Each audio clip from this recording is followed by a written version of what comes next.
Well, in the next administration, I think the priority should simply be providing for support services for those who have already been benefited by agrarian reform. I think under the CARP law, the Carper law, there was really a requirement for support services. Unfortunately, what government became busy about was simply distributing land. If you distribute land without the twin support services, then the beneficiary would have difficulty making productive use of that land given to him or her. So I think the next few years should be focused on providing support services. I think whatever the farmer beneficiary needs in order for productive use of that land that they were able to obtain should be provided by government. If government cannot do that, if support services is not there, it is useless to distribute land. All right. There are a number of proposals here in Congress that have been talked about to tackle this problem. There has been, on one hand, the extension of Carper. Also, there have been those who raised the Genuine Agrarian Reform Bill, or GARB.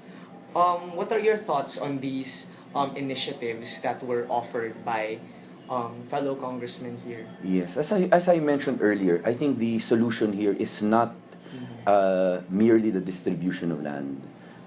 What should be focused on really is the support services. I think we've distributed a lot of land already under CARP, the extended CARPer before. So the key here now is to help the beneficiaries. Once we've helped the beneficiaries with the proper support services, then we can talk again about distribution of land, whether it is an extension of Carper or a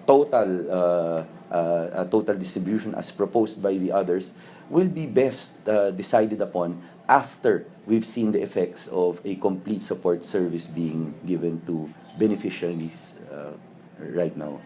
What do you think, sir, are the most essential support services that our farmers in the agricultural sector need right now? Yes, first of all, it's the machine implements. You have to ensure that they have the proper tractors, farm implements, fertilizers important. The irrigation system is important.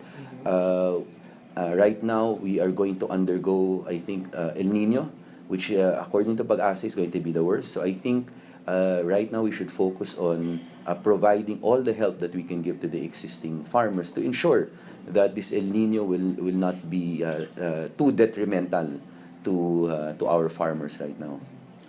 Sir, going back to what we talked about a while ago with foreign ownership, do you think the agricultural sector would benefit or not benefit from having firms who would make business in this industry if ever it is allowed by legislation?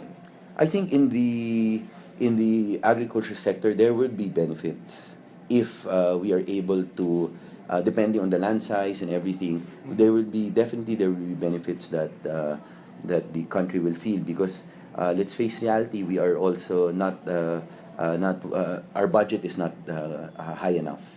I think in order for us to provide for all the support services required, I think it will be involve a large amount of money, something that right now maybe we still don't have.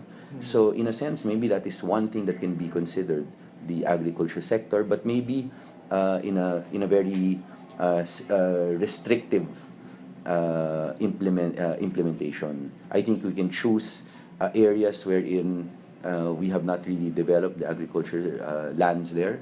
But of course, those that we have already fully developed, I mean, I think it should be something that should be looked on a case-to-case basis. All right, thank you, sir.